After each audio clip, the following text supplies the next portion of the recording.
Good evening, this is Craig Scott from Fight Talk. I'm joined here by IBO super middleweight champion of the world, Renold Quinlan, all the way from Australia. Renold, how you doing, mate? I'm doing great. Good. The last time we spoke, obviously it was over the phone. It was a couple of months ago, a few weeks ago now. Obviously you're here face to face, and the last time we spoke you were very upset with what was going on promotionally. You were a bit disappointed with what was happening with the posters, ticket sales, venues. How has that all changed over the last few weeks? Everything now is running great. It's everything's good. A bit surprised how big it is with the ITV now. It's launching, but I'm thankful to be here. Finally to be here in London. Something different. I'm looking forward to the fight. Can't wait till the fight. Yeah. Today you obviously had your press conference. I know there was a lot of different fighters there, a lot of different media there as well. Did you get anything from the press conference? Did you get anything from Eubank Jr. that made you think you could see weakness in there, or was it just a general chat for you? That was just a general chat for me, man. You can tell in the back of his mind, he's thinking deep down inside. I can sense it. That in the back of his head, there's a voice telling him to be careful. Not take me lightly, but he's only. I think he's just all talk, just to build his hype up. Overlooking me, looking at other fighters, but he has to get past me first. But like I said, that doesn't worry me. Fight night comes, he's gonna know, and everyone else will know too. Now we've obviously spoke back and forward, and you've been preparing properly. You're ready to go come fight night. When you watch clips, or I don't know if you do watch clips of Eubank Jr. hitting the bag or hitting the mitts, or what do you think of that? Because I know he posted a clip the other day where he's hitting the mitts very, very quickly, and he looks good there, which anyone can look good on the pads, right?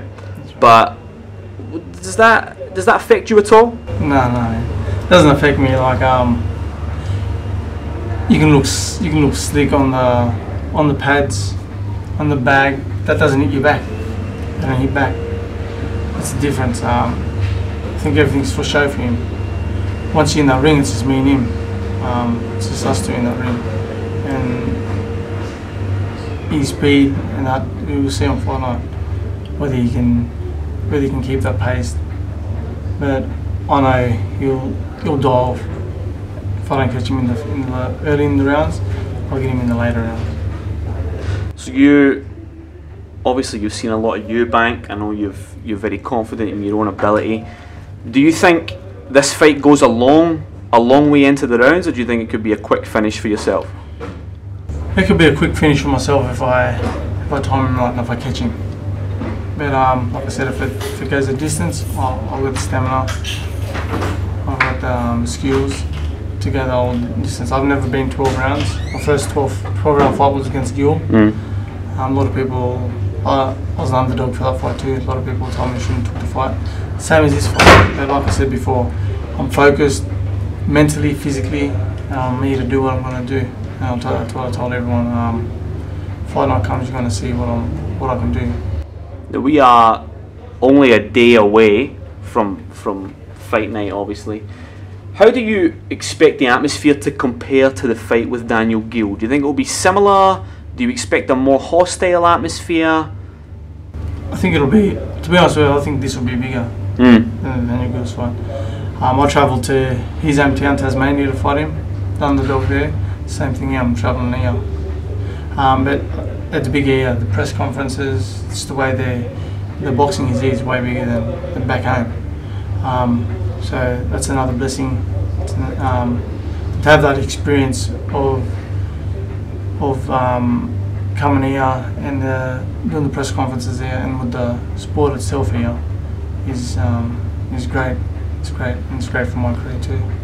Now, obviously, you are part of, at the moment, a resurgence in boxing in Australia. You have yourself. I spoke to Bilal Dib a couple of days ago. Great guy. You obviously have the fight between Jeff Horn and Pacquiao. Australian boxing is going from strength to strength. If you win this fight, what happens next for you? Where do you go from there? Holding this fight, man, like I said, doors will open up even bigger for me, for my career. I'll sit with my manager, with the team, And whatever options come, whatever other big challenges come, we'll take whatever the best ones there. But I know there's a lot of great fights in the super middleweight, and we'll just get past what's in front of us first, and then focus on what's next. Yeah. Are you enjoying your time in London? What have you been doing? Oh, sightseeing. Yeah, it's been good. So I'm just myself, just relaxed, laughing around with the boys, training. Yeah, it's great to experience here alone. That's your first time here? First time here. Okay. You seen the Queen? I've seen a couple of pics on your Instagram. Yeah. You've seen the Buckingham Palace and stuff. It was a good one. Something different. Just the weather's different, but getting to it now. Yeah. You're acclimatized. Yeah. Yeah. Just tired. I think it's tiring having long days than not sleeping. Yeah, of course. And obviously you're cramming a lot of media bits and pieces into the day. Yeah. When you had the Geale fight, did you have as much exposure, or were you doing as many interviews as you are for this one? This is the most. This is the most. Yeah, this is the most, mate. It's crazy because it's on pay-per-view as well. I think obviously people are. The most I've ever talked to. All the interviews on this, I was talking with my manager and the team. I was thinking, when you get right up there, you have to fly over and do all the press conferences. It takes a lot out of you. Yeah. Do you class yourself as a talker, or do you prefer just to get in and do the business? I just prefer to get in and do the business. I'm not much of a talker.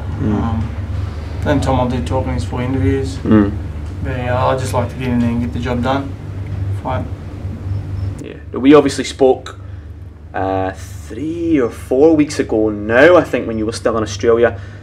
Since then, the introduction of another member of the Quinlan clan, young Quaid, I believe. Yeah, my son.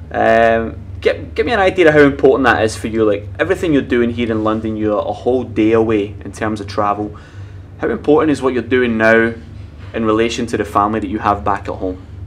This is what I do for what I'm doing now in my box career. Is everything is for them, for my family, especially my 4 daughters and my son, my wife. So everything now, this is my opportunity to turn my life around and make something better for them. So everything what I do is 120%, 150% for them. So fight night, it's going to turn around big time. That's all for the family. Listen, Renold, I know you've had a long day, mate. You had the press conference today. We have the weigh-in tomorrow, which we'll hopefully catch you at tomorrow. I appreciate your time. Thank you for letting me pop down to the hotel. Thank you very much. No, not a problem. And obviously it's been a pleasure talking to you as well. This is Fight Talk. Craig Scott from Fight Talk with Renold Quinlan, IBO super middleweight champion of the world. Saturday night, you better tune in. It's Quinlan v Eubank Jr. Any last words, Renold? No, just thank you guys. Thanks to the fans, people watching. If you're not there, be square. Follow the fight, ITV. And you're going to see another shock happen in the world. ITV pay-per-view, let's do it. Saturday the 4th. Thank you, mate.